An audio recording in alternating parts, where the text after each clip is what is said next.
the economy of Uganda and how maybe we are the middle income. So without wasting time, allow me introduce members around. We have Mr. Odakasman, our national coordinator. We have our president, Mr. Joseph Kabuleta Kiza. We have Mr. Fred Semakula, is a boda-boda rider.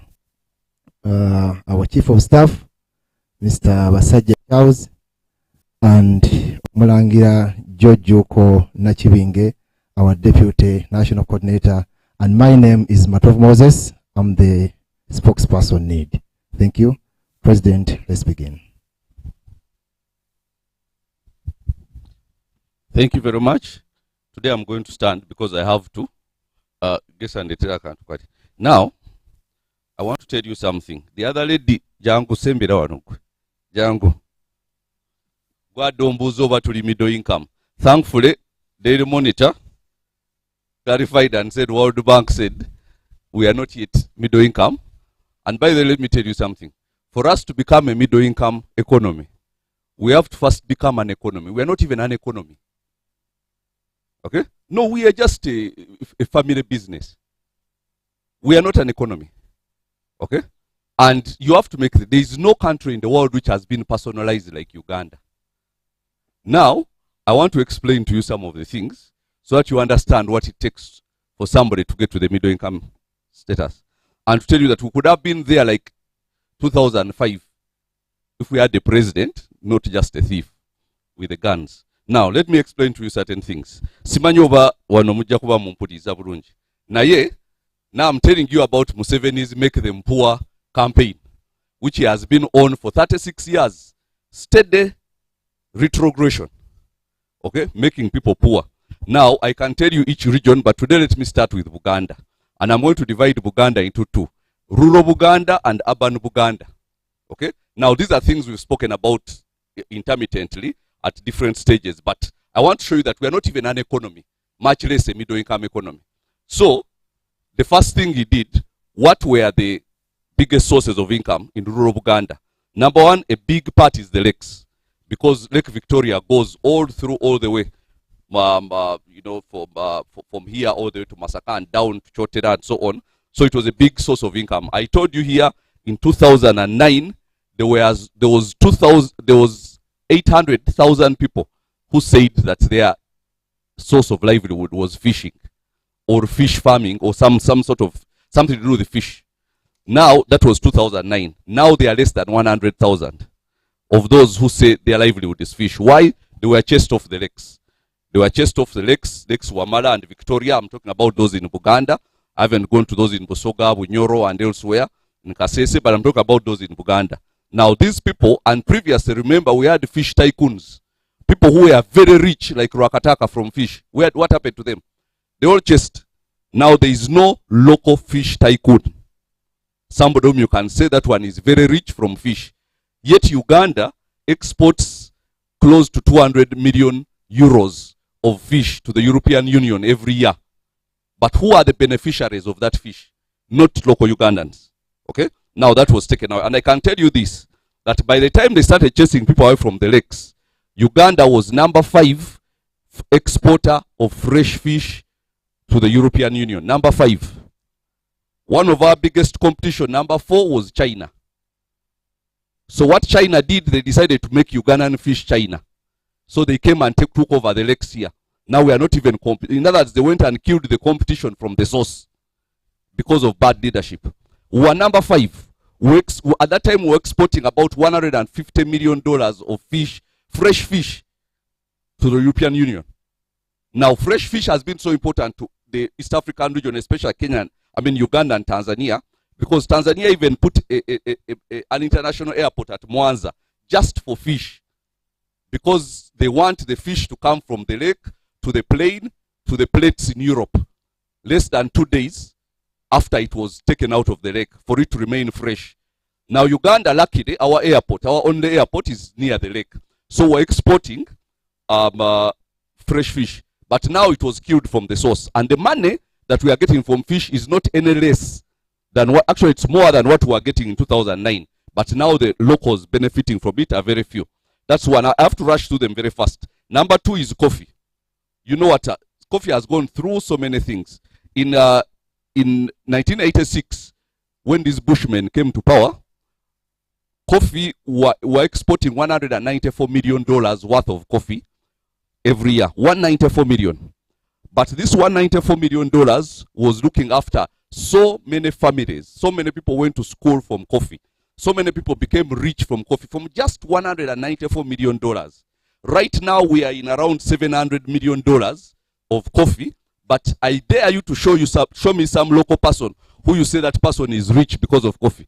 But the 194 million made so many people rich. Now 700 million, all of it is foreigners. 7 out of 10 of the companies which export coffee from Uganda are foreigners. None of them, very few of them, are local. And the beneficiaries from coffee, all of them are foreigners. But the amount of money moved from 194 million to 700, about now $700 million. Now that's the second. And as well as so many other things that have happened in coffee since then. The coffee licenses, the coffee bill, which gave all the licenses, to purchase coffee to Salim Saleh.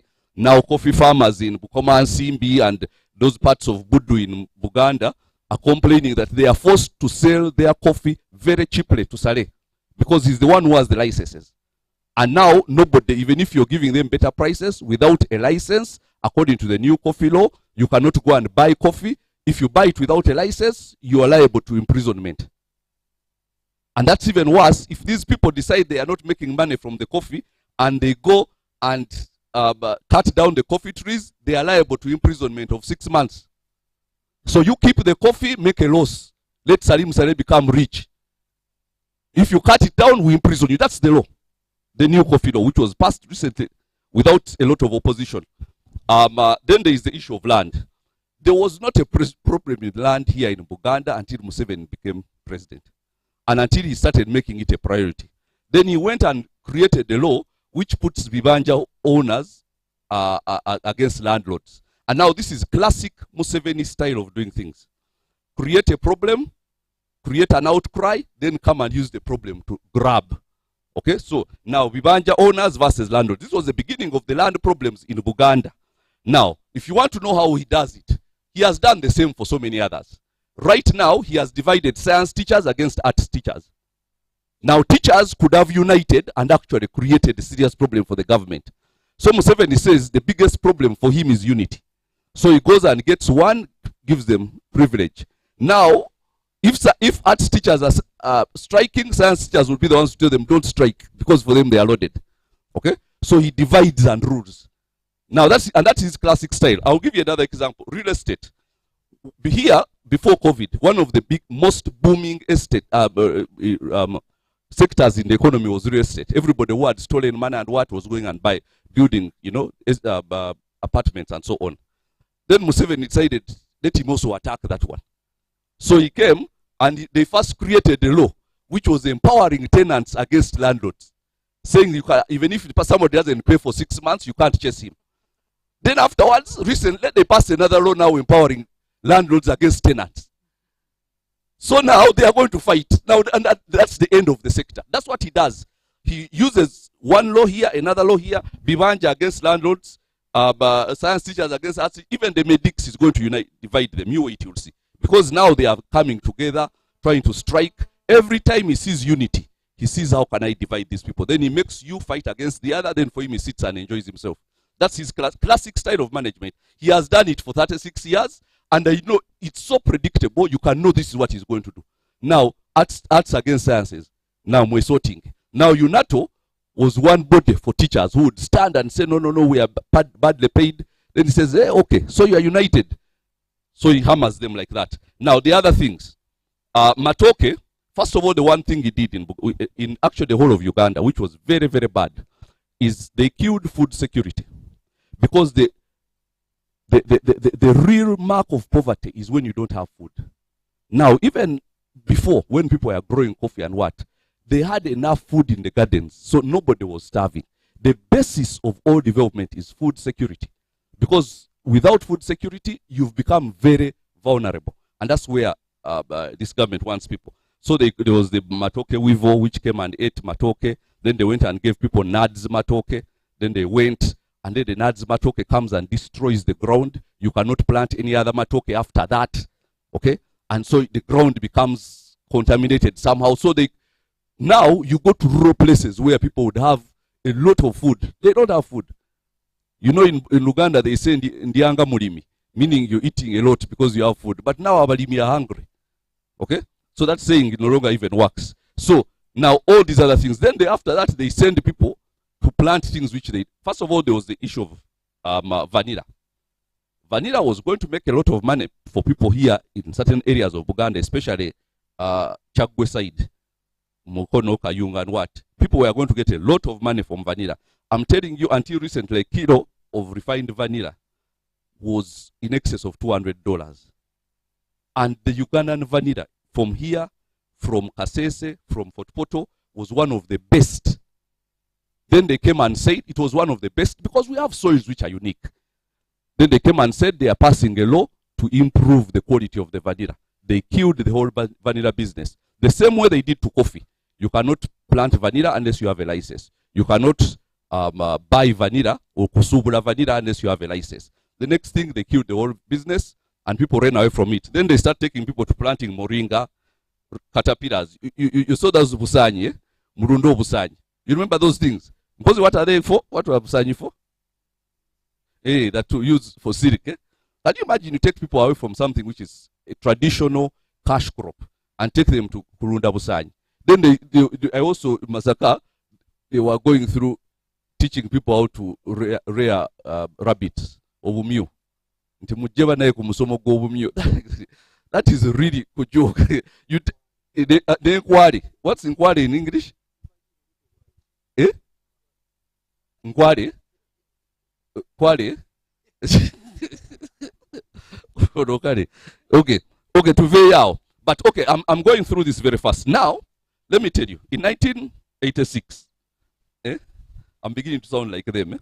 Okay, in 1986, when these Bushmen took power, Museveni realized that the backbone of Obote's economy was cooperative societies.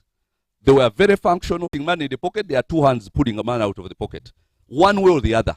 Now, whatever you do, the money you collect will never be, you never have a bank account full of money because it was not designed for you to have it in this NRM regime. So they will use taxation, very high pay as you earn. I'll tell you this: pay as you earn, everybody, all the countries in the world pay it. But I'll give you an example. In Kenya, if you earn the Ugandan equivalent of 750,000 shillings and below, they don't take pay as you earn from you. You pay zero pay as you earn because you're considered to be poor. 750,000 Uganda shillings, the equivalent. Okay? Now here, our threshold is I think 230,000, 235,000. Now, you see there is a whole gap of about 500,000 shillings where in Kenya they say, you're too poor, we don't need your money. But here they need it 30%, pay as you earn. So they will use that. So you're collecting here, but there are two hands here pulling money out of the pocket. I have to compare for some of you to understand that this is not normal. This is not normal politics. I mean normal economics. What we have in Uganda, it's totally not normal. Now, for instance, I'll tell you in Kenya, the cooperative societies which exist up to today, the other day they announced that they have savings of $6 billion. $6 billion. Uganda's entirety of the budget is about 12 billion.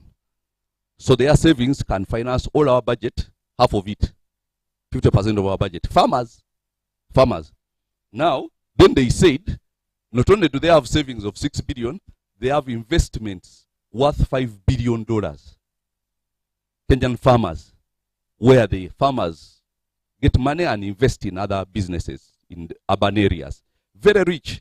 And yet I'll tell you that in Uganda, in East Africa, Uganda has about 49.7% of the arable land. The other four countries share the other 50%.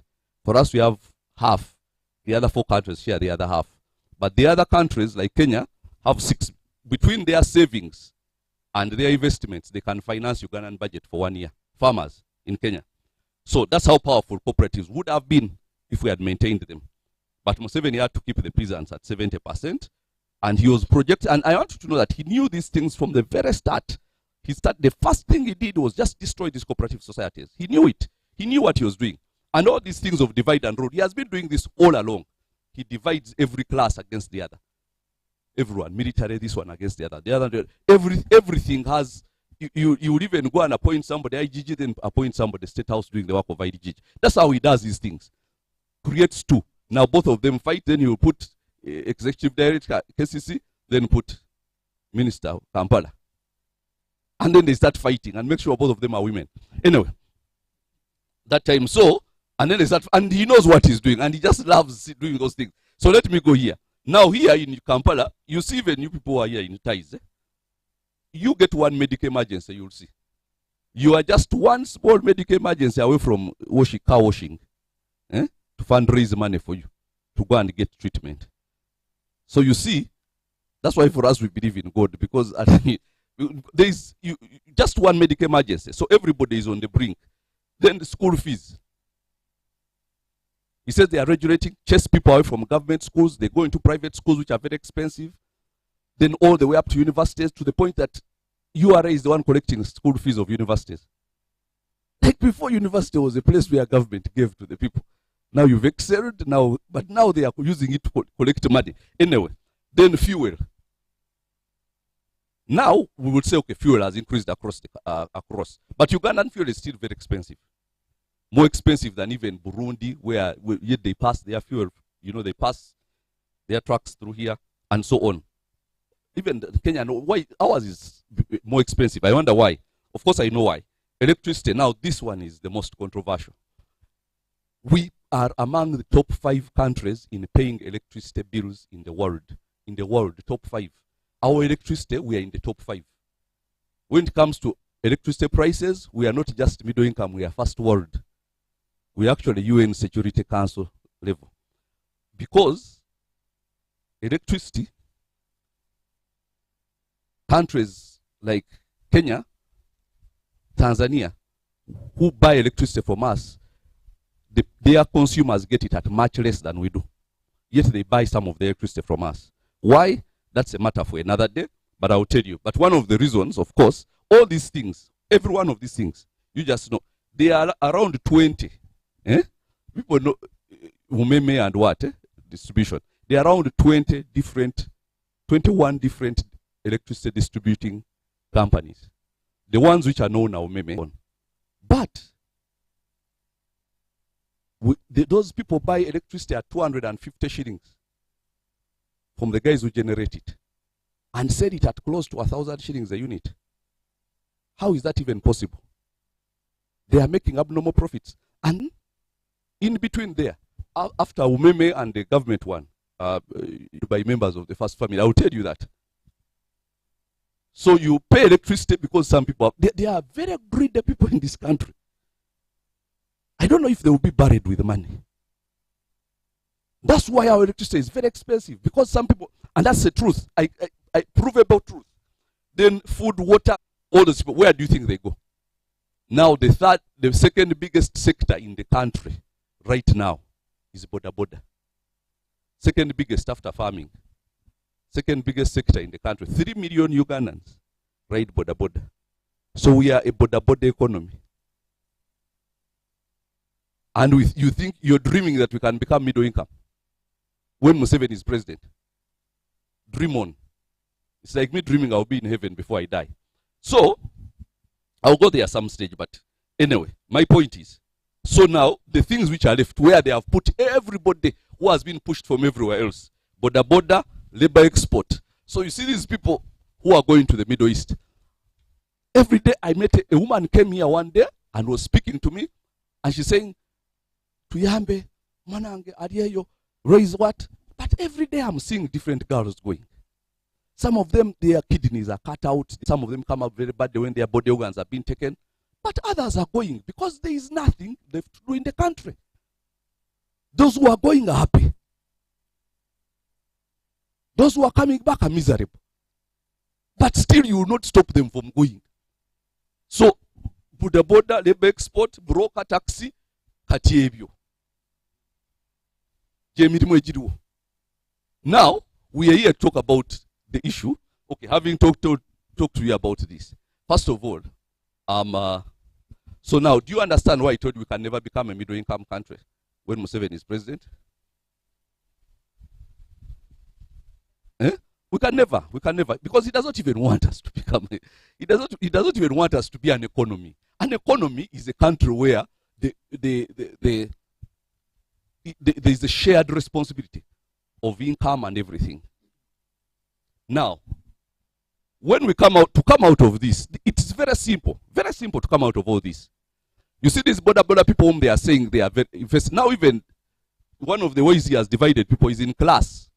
The other day I was listening to some gentleman, I was reading in New Vision, some gentleman from KCCA saying these boda-boda people have infested our city, we should limit them. You know they are talking of limiting boda-boda people to 4,000 in the city. Do you know how many they are? In excess of 40,000. That means you're going to have 35,000 people jobless. Where are they going to go? This gentleman is saying, no, tourists will see boda-bodas. So he works for KCCA, that tourists will see boda. It's called David. There is NH Tongore which would just shut up. It is KCCA. They cannot even, they dig those potholes and make them square as if they are going to fill them. And they take 4 months. 4 months. At least don't you fill them with soil. And then you're talking about boda-bodas, KCCA, and you're drawing a salary. You should hide your face in shame. You are the most, like we don't see the benefit of you at all. These potholes in the city, can't you at least get Mayinja? You know, and fill the pothole. There are potholes which are this deep, where even my SUV has to go deep, and you feel as if you're sinking. And can't you at least, if you don't have collars, can't you at least put soil? But they can't. But they are on boda-bodas. Everybody is looking at boda-bodas, and they have made the business of boda-boda very difficult for people who are being pushed there because of circumstances. Now I'm telling you, even some of you people who have jobs here, you're this close from being boda-boda. And you'd even get yours on badge. Because now they have 5.5 million. So everybody, all of us are potential boda-boda riders. We are one sucking letter away from being a boda-boda. So now when you get angry because you're driving some car and the boda-boda guy comes and see, we all understand they can be a bit reckless and what. We have our issues with them. But as a leader, I see people who are earning a living. Somebody who has to go home in the evening and take money for his family. That's what I see. I don't see somebody who is disturbing me when I'm in my car. No. I see somebody who has a wife and children who are looking at that boda-boda for him to go home and take them something to eat. Now, when you stand there in KCCA and start making life hard for these people, yet you're drawing salaries and you're even not doing a good job. The whole city is a total mess. So is boda-boda the only thing? Are we like, is it like boda-boda in Hong Kong that everything is so neat? The only thing left to sort is boda-boda. The whole city is confusion. And it is as a result of these economic policies. So we cannot victimize people whom we forced and pushed. Because all these things, pushing everybody down, boda-boda. You had land, you sold it, boda-boda. You had boda-boda. Boda-boda. You lost a job, boda-boda. You started a business, URI came and taxed you out of your teeth, and you closed your business, boda-boda. Everything boda-boda. So now, this gentleman is going to tell us some of the issues they are facing. And now, they have even gone for them. They have gone for these people, I'm telling you. Let him tell us, then we'll understand what is, why we brought him here. Sebo? Yeah, atudde. Kena kusanga atudde. Tukuwadde akazindalo oyogere amannya go gy'ova mulimu gw'okola n'ebiringa ebyo.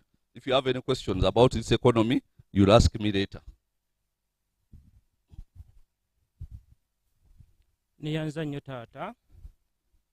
Amannya Semakula Fred. Nkolera mu Kampala Central. Mu kibuga kyaffe awo wakati. N'emiriraano egiriraanye ekibuga.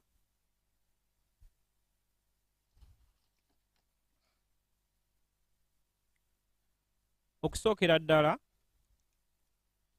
okukyawa abasirikale naddala abasitekansa abo basajja bazibu nnyo, batukutte buli kaseera dakiika 2 babeera bakwata. Kati kambuuze wano sore munansonyiwa manyi mwatugaa tulekera okukola kino naye munansonyiwa kubanga ensonga zenjagala ayogereko zanda ate ekisookera ddala sooka otubulire ku foomu zino foomu zazze zitya mujjuza biki bino? Twawereddwa foomu zino nga tuzijjuza nti tuli batabufu ba mitwe, nti emitwe gyatabuka, ne tuweebwa foomu zino tuzijjuze. Ndowooza ly'eddwaliro ekitali kirungi, kuba n'abantu baffe bwe bawulira nti omukyala wange bwawulira nti omwami wange yagenze kujjuza foomu zino ez'abatabufu b'emitwe,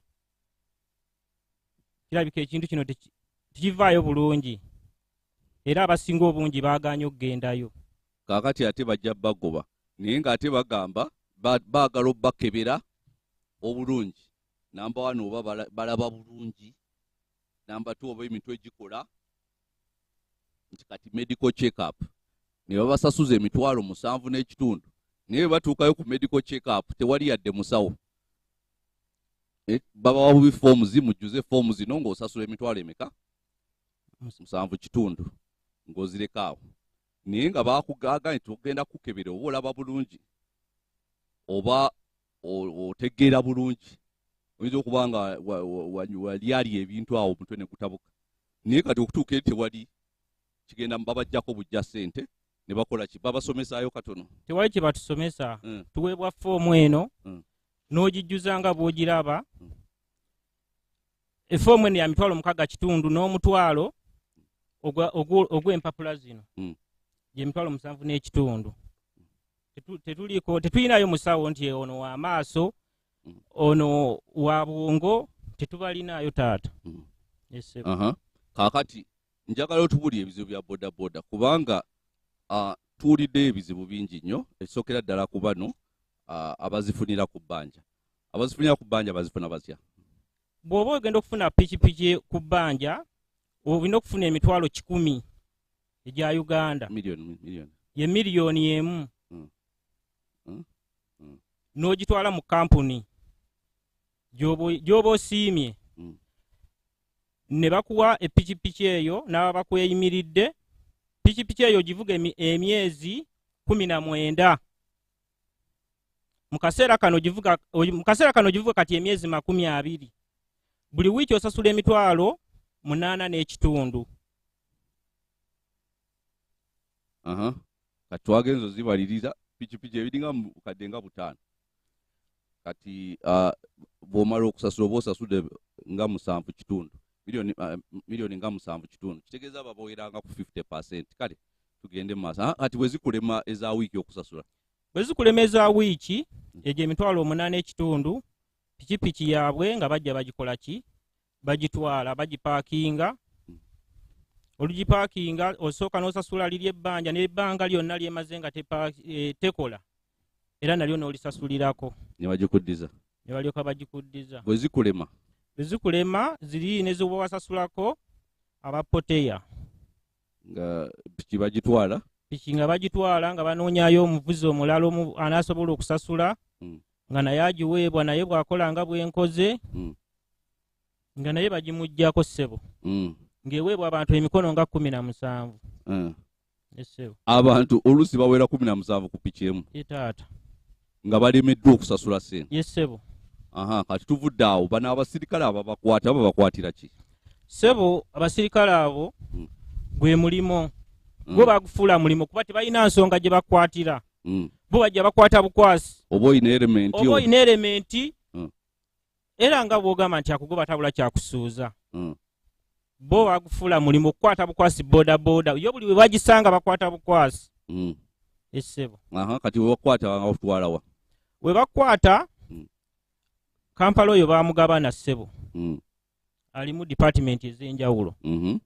Tulina Namirembe Road oyo, we bagentleman bayimirira awo gulowooza nti oba muntu agenda kukulosinga kkubo ssebo jangu wano n'akutwala ku ofiisi eri awo mabega wa kapaaka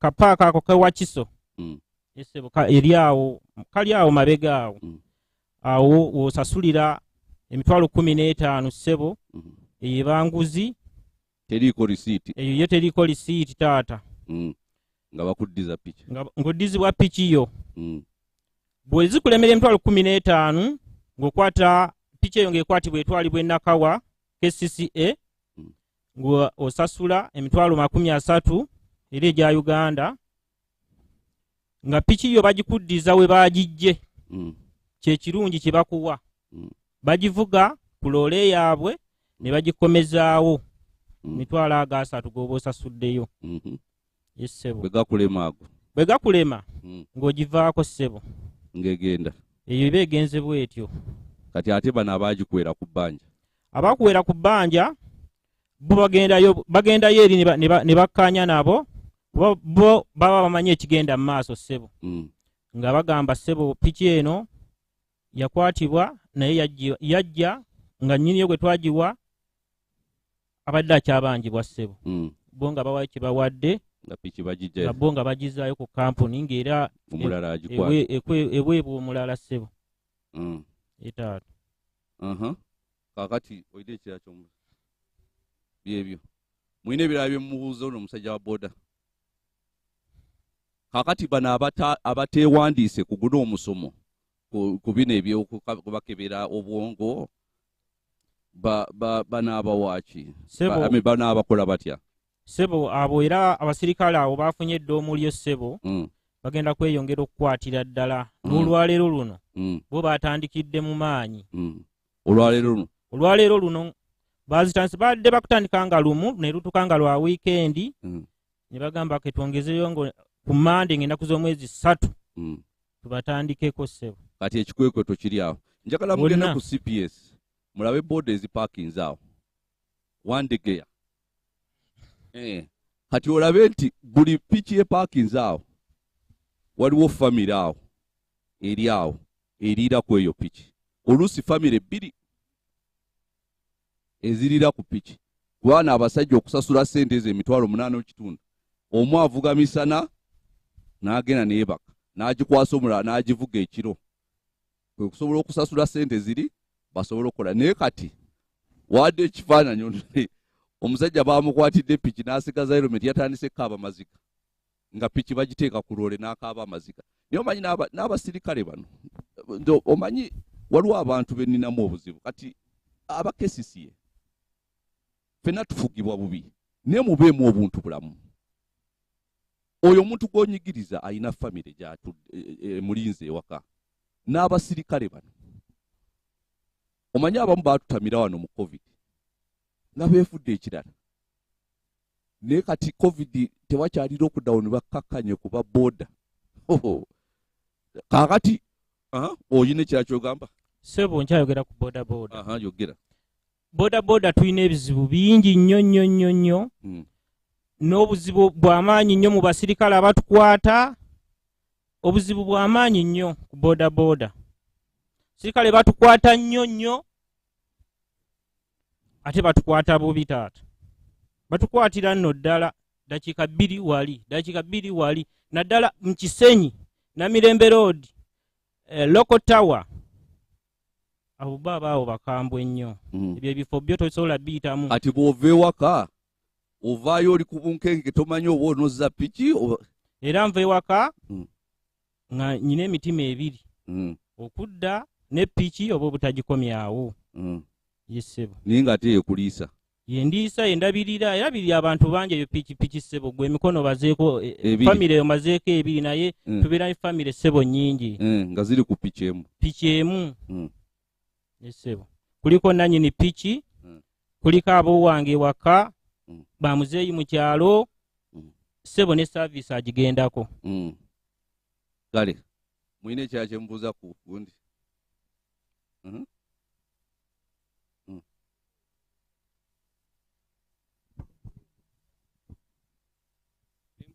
ebigambo bya minisita wa kampu oba kyofa togabye ow'ekitiibwa ennyo Minisita Omubeezi ng'agamba nti gavumenti okukola ebintu byabwe ekolera mu mbeera ennambulukufu, ng'agamba nti baafuba okulaba nga babagamba ekyokukola mwe ng'abakulembeze ba booda n'abavuga booda mu Kampala. Naye mbu mwesulirayo gwa Naggamba, agamba okwewandiisa temwakola ki, temwakifaako, kyekisooka. Kati bwe yabadde amaliza n'agamba nti ne bwe banaaba bagenze mu kkooti, nze nga minisita nja kuba mbalinze kugamba tukwatagane.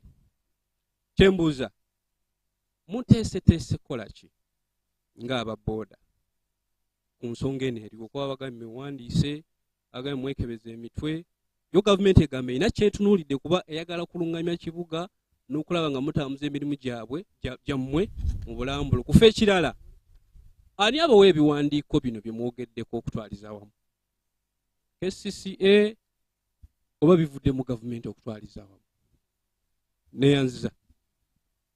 Weebale nnyo ssebo, ngenda kusookera ku kyebiwandiiko bino.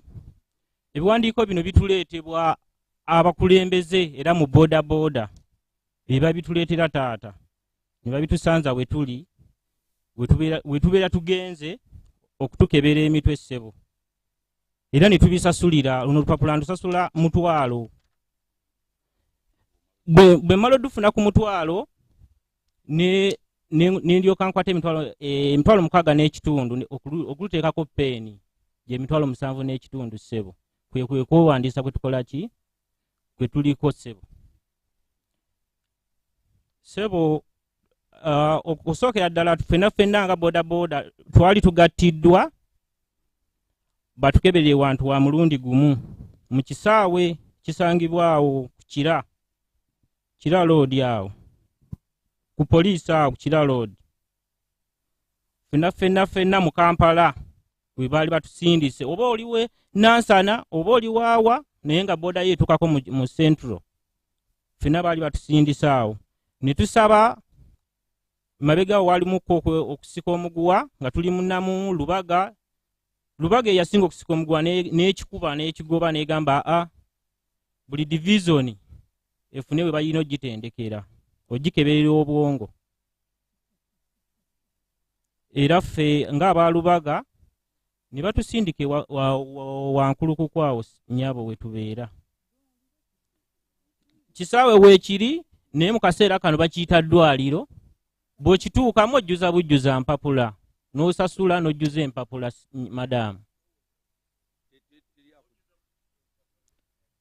Tewali kirala. Tewali ebyo bibuuzibwa musawo, naye tewali musawo, wabula bakulembeze bajja eno ne bakwatagana ne minisita ne bajja ne bakola bye bakoze. Kati kuba buno olupapula bw'olukebera obulungi lundaga nti nyina kudda ku Jinja Road, ndowooza minisita wa transport Katumba Wamala gy'asangibwa n'alusayiningako, kuba naye alina odusayiningako. Simanyi oba weewandisiza okubeera part and parcel of the 10 ezoogerwako ng'oggyeko okuddukira mu need n'abalala. Mwenga mmwe muteeseteese kuzzaako ki, because this is your source of income ng'aba boda-boda okutwaliza wamu. Ssebo, tugenda kubeerawo ssebo. Ebyo oyo minisita ali ku bibye. Boda-boda yagisangawo era agenda kukolako byakoze yeeyongereyo emawogolo ewagazi. Okay. Nyina nange ekibuuzo wano. Nyitaata. Abakulu bagamba nti waliwo ebikolobero bingi ebikolebwa nga bikolebwa abantu abeerimbise mu mulimo guno ogwa boda-boda, ne balumba abantu ne babakuba ne babajjako bye babajjeeko nga bakozesa boda-boda, abantu abo ne batamanyika. Kati abakulu bagamba baagala bafune omuwendo gw'abantu be balinako kontro be bamanyi abatono, ti omuntu ne bw'anaaba azzizza omusango basobola okumulondoola. Mwe temulowooza nti kino kiyinza okuyambako okukendeza ku bumenyi bw'amateeka abantu be bakozesa ku pikipiki yo ne bagibbirako oba ne bagikolerako ebikolobero ebirala? Weebale nnyo ssebo. Ensonga eyo basobola okujjamu abamu nga bw'owulira Uber, Safe Boda, abo ne babeera eyo naye ono omuntu oyo atalina uniform yasinga obungi ssebo mungi ye mungi togenda kusobola mulwanyisa mumalawo ssebo si kubba tebabba era mu 10 era toyinza kubulamu era mu nnyanya temuyinza kubulamu nvundu ssebo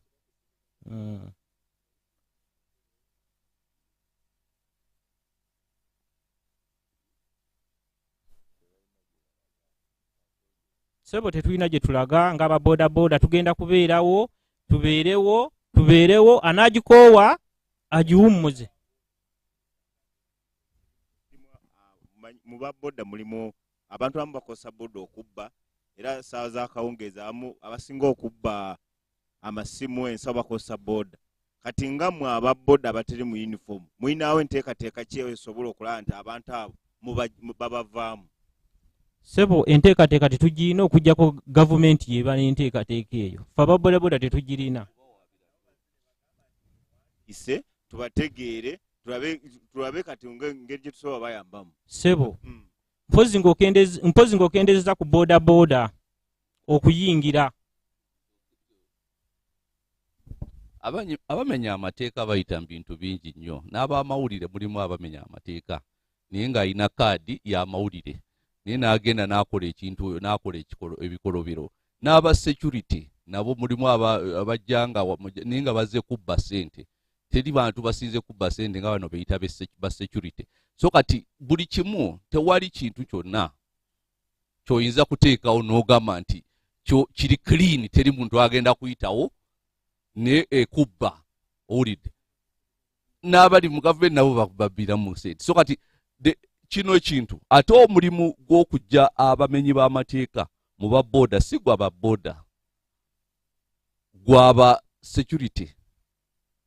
Mpozi bano waligambye babawaabire bw'osanga omuntu ng'omumanyi nga okimanyi nti yazza omusango ng'ali omu ku mmwe nga mumuwaabira naye ng'okusukka okuwaabira tewali kirala kyagenda kukola. Ayina emundu tanaamukwata, ayina obusobozi obumukwata. So kyenjagala okumanya nti of course mwe kiri ekyo battirako n'abantu ku boda. However tosobola kugoba sekita namba yaba eriisa abantu lwababbi abagitambulira otherwise ffenna twaligaddewo ne mu bapasita abafere bangi si bwe kiri. So kati buli kimu kyonna kirimu abamenyi b'amateeka kati bonna onoobagoba nti lwakuba mulimu abayiseemu ne bakola ebikolobero. So yensi gye tulimu owulidde nsi ya bikolobero. So kati abantu gavumenti erina okunoonyerezaamu abamenya amateeka nga bayita mu boda ebajjemu. Mpozi bano mbagambye nti bannaye mubawaabire bw'omanyayo gw'omanyayo ng'omuwaabira ng'oga nti gundi oyo tetumutegeera bulungi ayina gy'avuga ekiro agerako tetumutegeera nga at least bajja bamukolako okunoonyereza naye kisukka awo tekiriiwo. Mulina ebibuuzo ebirala?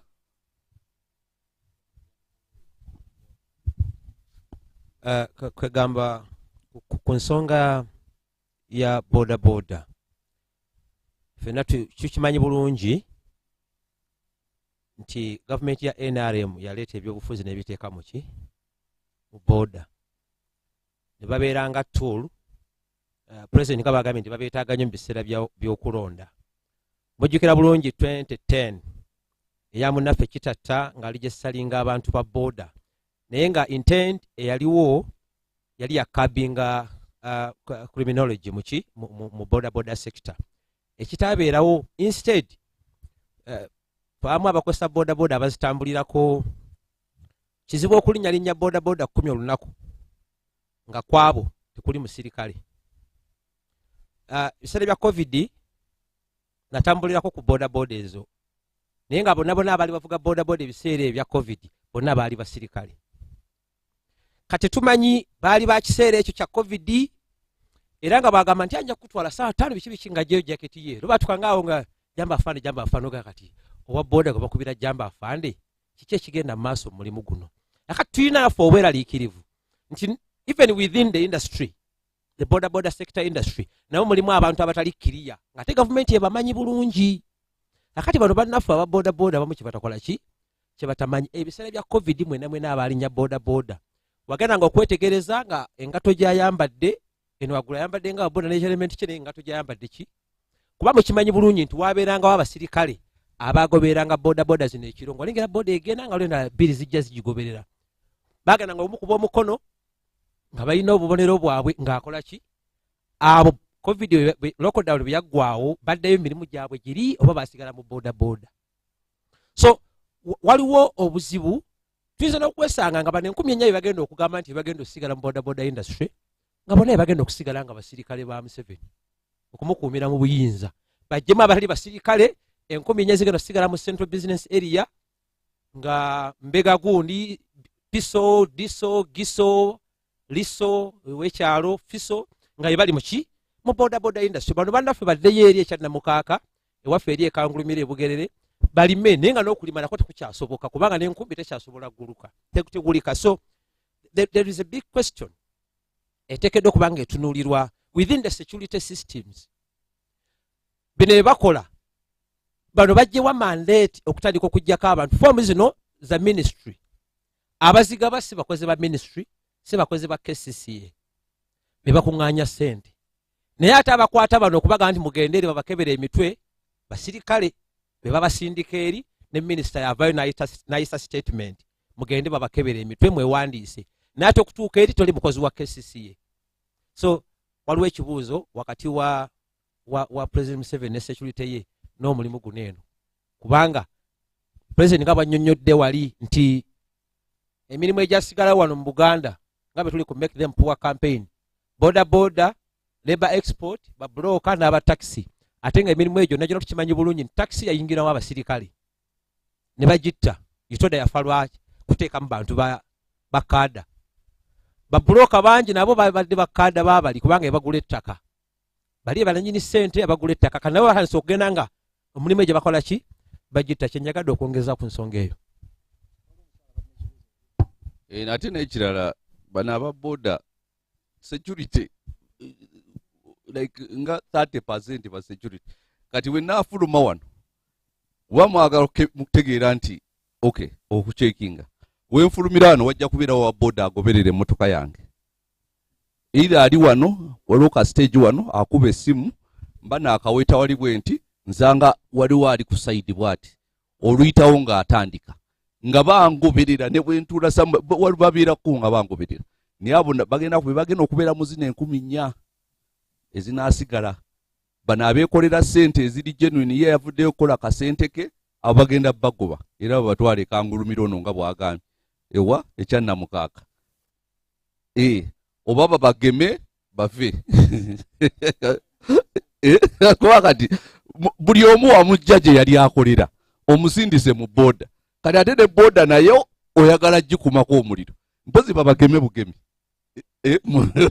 era bajja basindikira ababagema muveewo kyekisigaddewo waliwo ekirala bino ebintu gyabyogera mu Luganda nze kukya boda kati mwenga abaneedi gavumenti mugibuwabudde kyokusinga KCC kuba yeevunaanyizibwa ku nsonga eyo ekola ekyokulaba nti etereeza omulimu gwa no nze kyenjagala ku KCC balekerawo okuyiyayiya ebintu ebibba ssente ku ba boda bayiyayiya ebintu nga byakubba ssente ku ba boda abasajja olwedde bali bubi onaakugaye piki emu evugibwa abantu 17 ate waliwo abamu abagimala nayo abatono abamalayo ng'ogisasudde ssente zo ziweddeyo kati nga balina okuggyako ka traka bakuwe gundiyo nti kati boda yo kaadi neera still ne bagaana nga tikugabala bato omazeeyo otya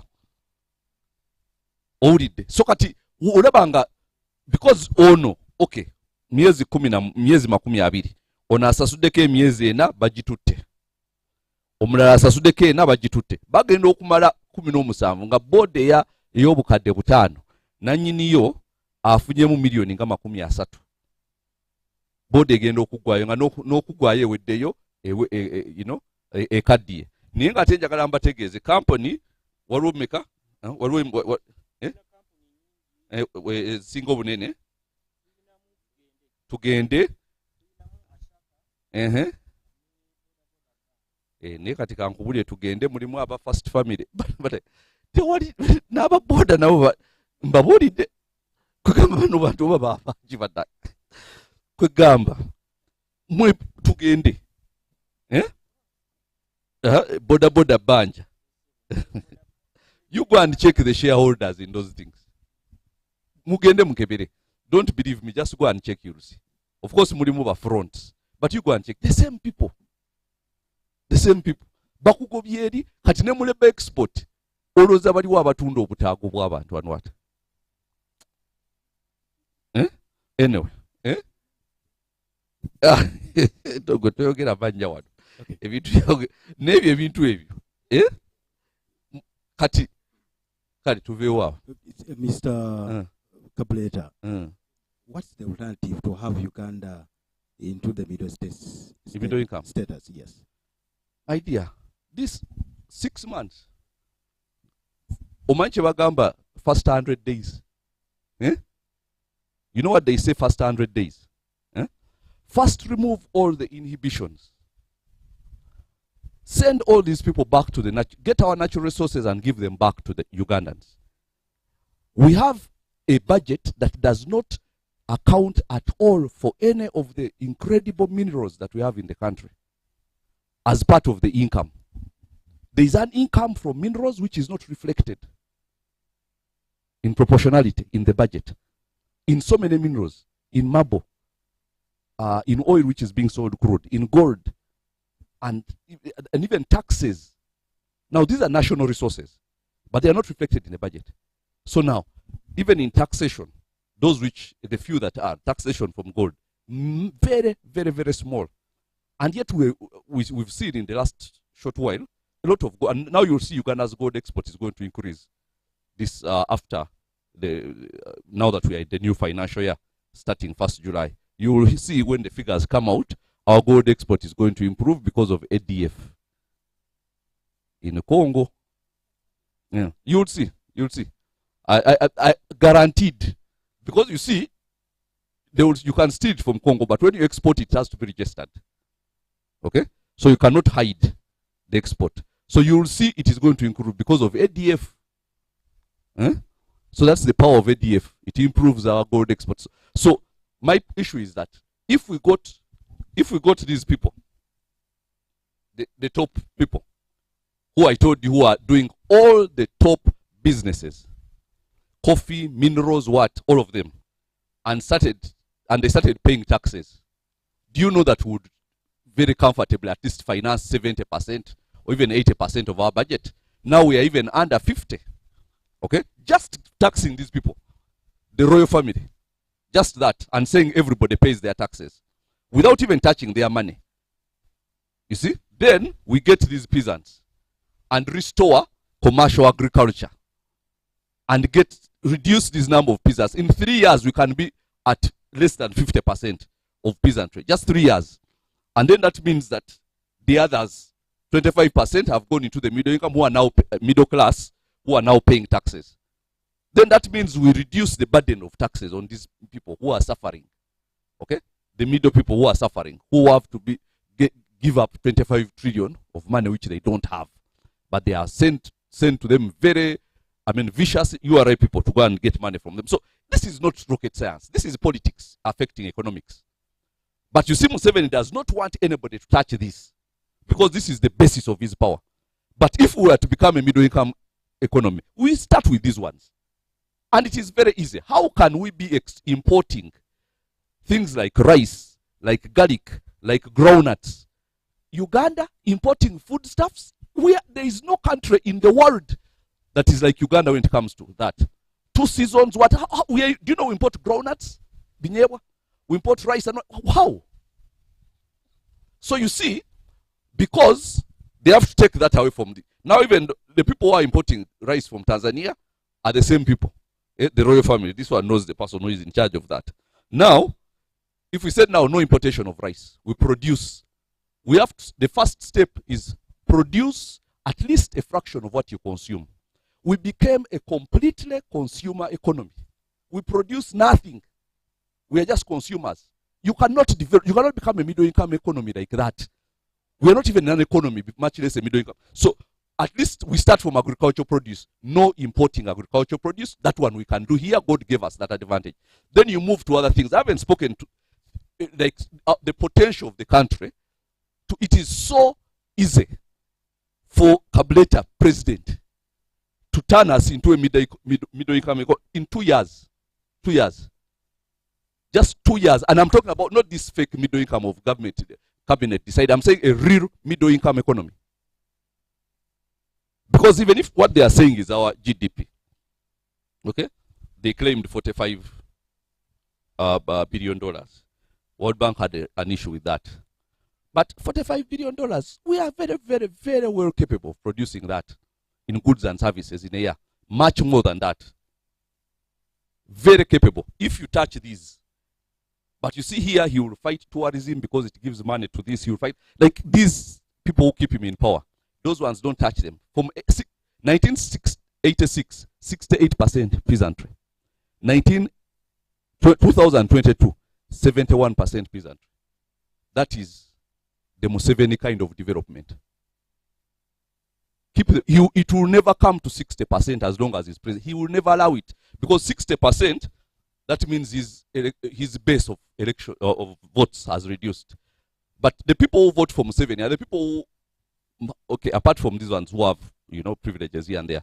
But I'm saying the hand to mouth. The minute you start getting into business and want to aspire for big things, you realize that there is a ceiling beyond which you can't go. Then you suddenly, you cease to want to have anything to do with this government. Does that answer you? Okay. Now, Uganda.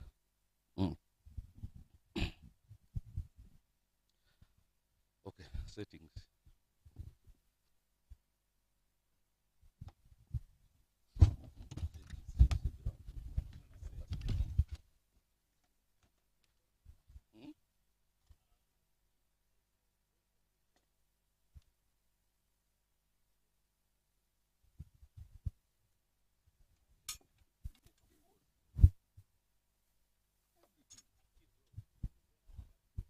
Role in making people poor. No, first of all, we remove royal family. There should not be royal family. But anyway, anze mu Uganda. Kakati wano ekindeso no kulwaliro bagamba nti Uganda etuse middle income. Ebyo ekirungi World Bank yabisanyawo nega bya bulimba.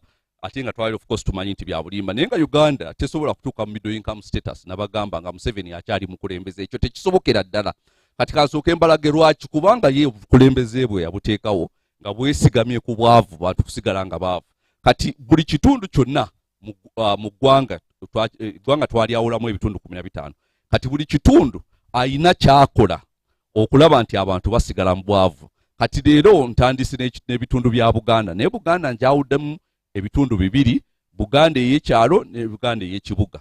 Kati ngenda kuyita mu bwangu wano, Buganda ey'omukyalo yasooka n'agoba abantu ku mayanja n'alemesa abantu okuvuba kubanga obuvubi myaka nga 13 emabega abantu 800 be bagambanga nti emirimu gyabwe gya buvubi nga bali mu Buganda, Lake Victoria ne Wamala. Bantu 800 nga ombuuza mulimu kigwokola gwa buvubi.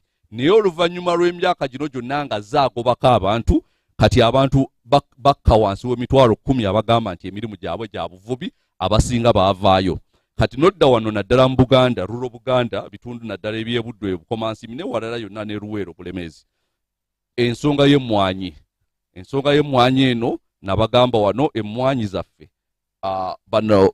Bannansiko bagenda okujja mu buyinza ng'emmwanyi tutunda emmwanyi miliyoni za $194 naye ng'emmwanyi ezo zisomesa abaana, kuliko n'abagagga, kuliko abalina ebyuma by'emmwanyi n'abantu abalala bangi nnyo.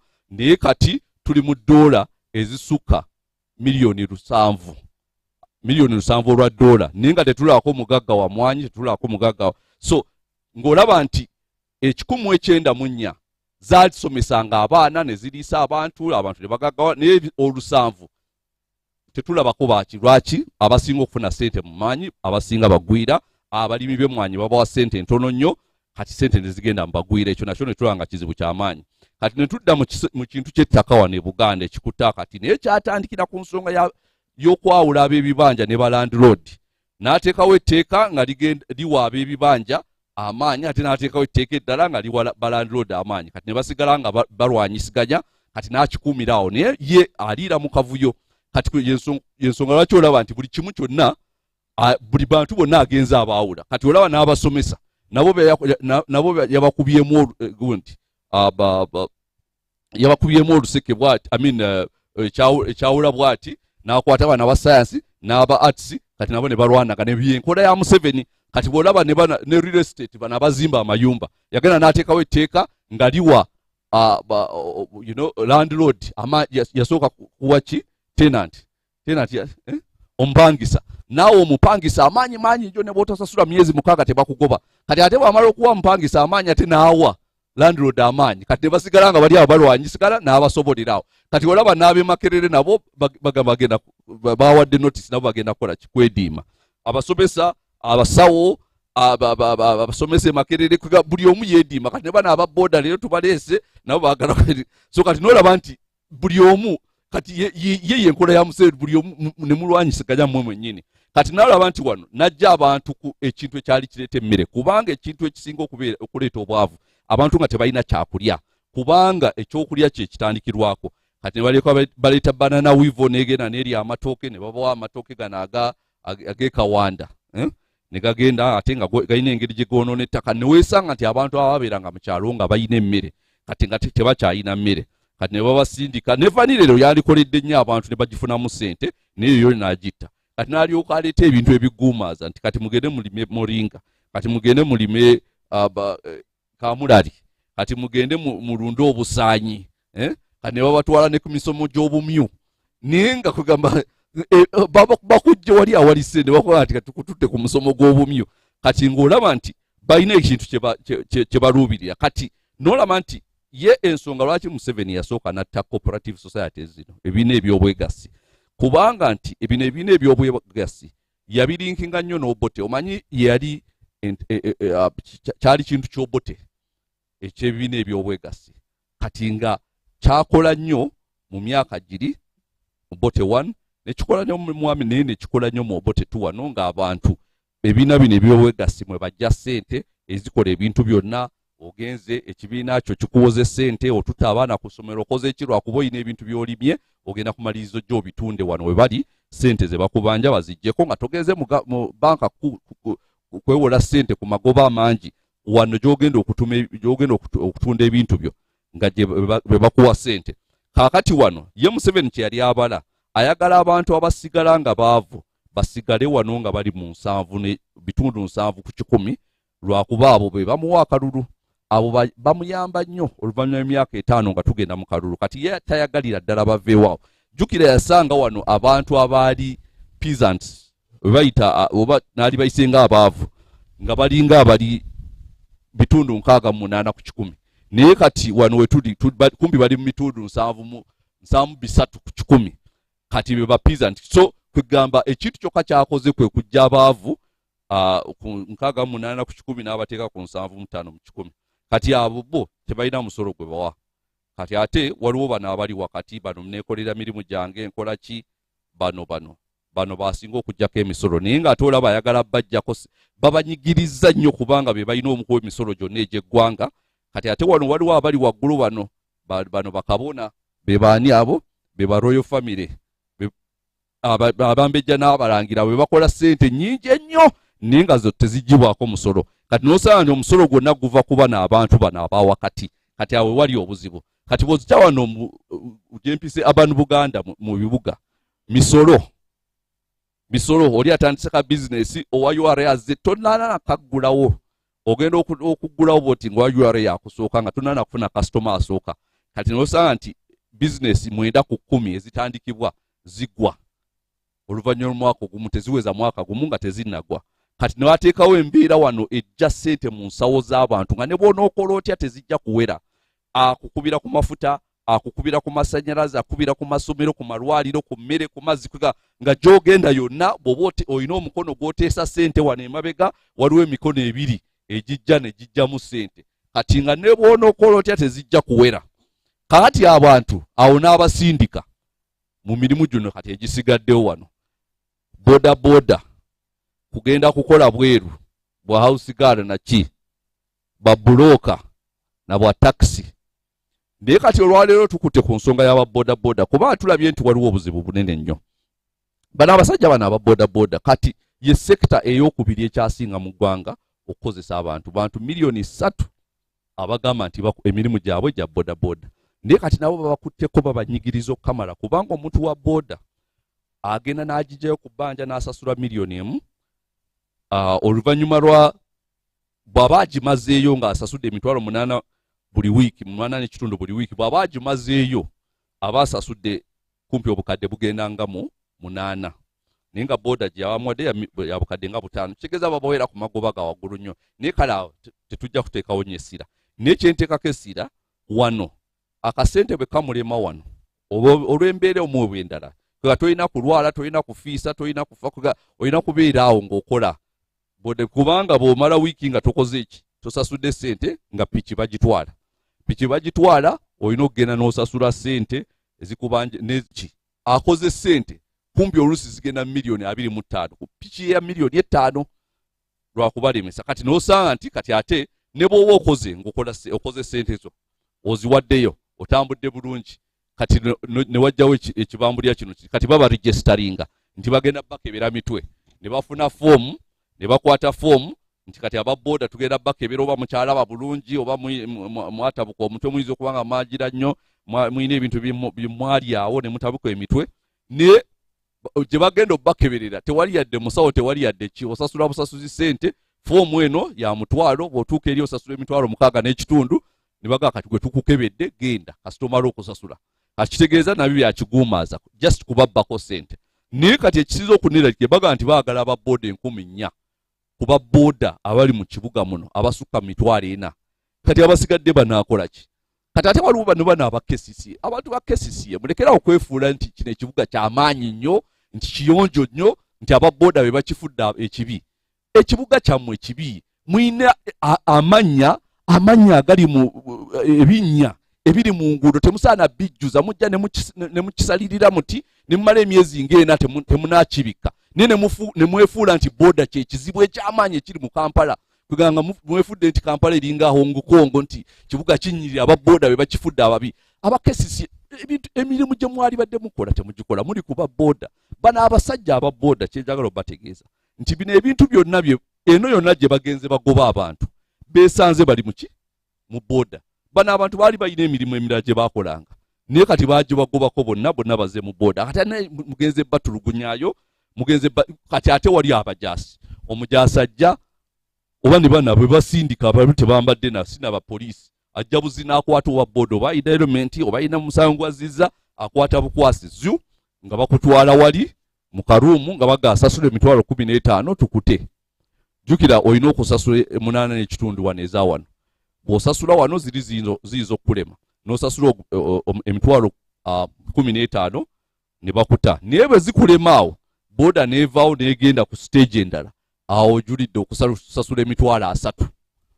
Kati bwe zikulema awo emitwalo 3 nga boda potea kati bano abaagikola nga bo bayitayo eri nga bajja nga boda yo bagijjayo nga bagiwa omulala kati nga naye atandika buto kati niweesanga ababoda bakolera so kati ze kyensaba aba KCCA n'abana abapoliisi neki muleke bano abasajja bonna baliko famire manya abantu abatuula mu mamotoka agali air conditioned okola mu KCCA oli w'amaanyi gwe David Luyimbazi oga tetwagala boda kubeera ku hoteeri tourists bayinza obbalaba weefudde nti ekibuga kyaffe kiringa oba kiki kyangu nnyo okutula mu motoka yo kubanga gw'ofuna omusaala noga nti bano ababoda abalina envuga gye bavugamu oluusi bakola ebintu naffe ebitali naye nga nze ng'omukulembeze bwe ntunuulira wa boda ndaba famire ndaba omukyala n'abaana abalinza akagaali ako okudda ewaka n'akaveera basobole okulya basobole okusanyuka basobole okusoma n'ebigenda mu maaso. Kati ffe tetwagala kintu kigaana bantu ffe nga abadiidi tetwagalira ddala kintu kigaana bantu kugenda kukola ng'omuntu talina musango gwazizza talina musango gwasuubira kuzza naye n'ava ewaka ng'ali ku bunkenke oba anaddayo n'ekintu kyakola ekyo kibi nnyo mu ggwanga lyaffe ate bano abantu bemunyigiriza already bali ku kisenge ate nnyindo bw'ogikunye nnyo ejja kuvaamu omusaayi. So kati njagala balabulamu abakesisiye ne bano abajaasijaasi ne bano abateeka Minister of Transport biki abateekateekawo embeera nga mwagala kubba bubbi ssente ku babooda.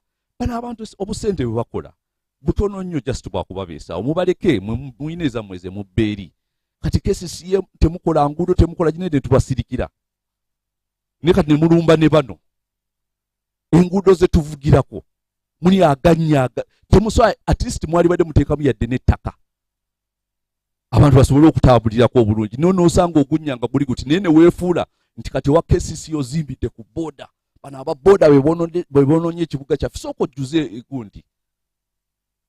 Sijjaga kola enguudo obusobozi obuyina genda ojjuze ebinnya ebyo tutandikire awo nga tonaba kugenda ku babooda oba atirisi bwa togenda bijjuza tosooka bitema nga tolina busobozi bubijjuza kuba babitema ne babiwa shape naye kati eyo shape emenya n'emipiira gy'abantu ojja n'okikuba pwa omupiira ne gukutuka. Bw'oba tonnatuuka kukola luguudo guwa kesisiye David Rivers sooka oleke tolusala nga togenda lujjuza.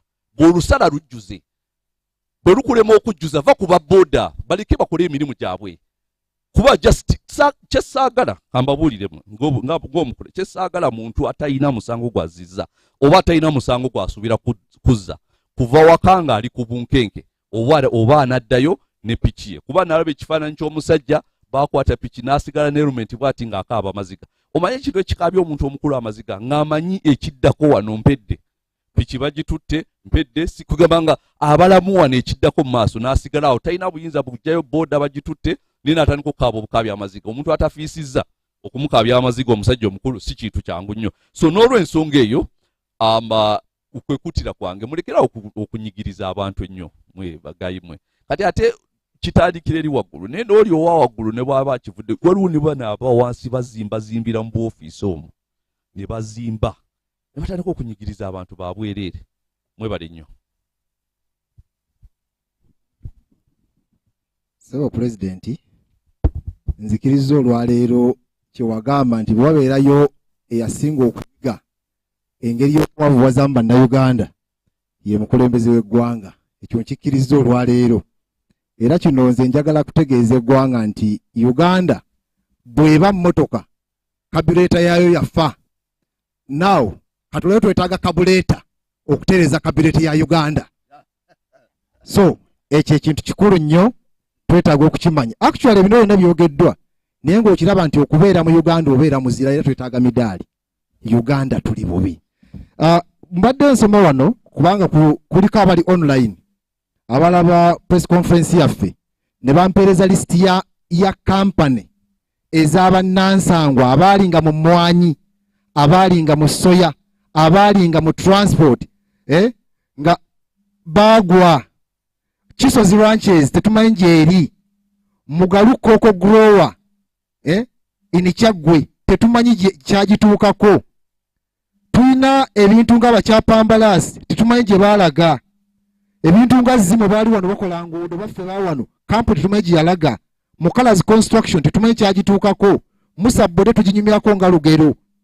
Kayere Sauce Packers, Kizaawula Coffee Factory, Musa Sebadduka Coffee Factory, Haji Nsamba Coffee Factory Kawempe, Zigoti, Kaya, Sulaimani Serwanga, Bruno Serunkuma bano bali mu transport, Gaso Base Kamuru n'abalala. So njagala okugerageranya omukulembeze waffe ne bategeera nabo mu by'obukulembeze. Mbafaananyirizaako omukyala ajja mu ddya n'akugamba nti nze okuzaalira abalongo abaana b'enkusanzi nabo sooka obatte ndyoke nkuwa abalongo. Kati ebyali wano ebyaffe balina okubitta ate baleete ebyabwe kati gyenkulaakulana gye tukola ki? So Pulezidenti otuyambye okutuzibula amaaso okuggyako nga waliwo ekibulayo naye nsaba conference eno ekome wano tweyanziza nnyo tweyanzeege.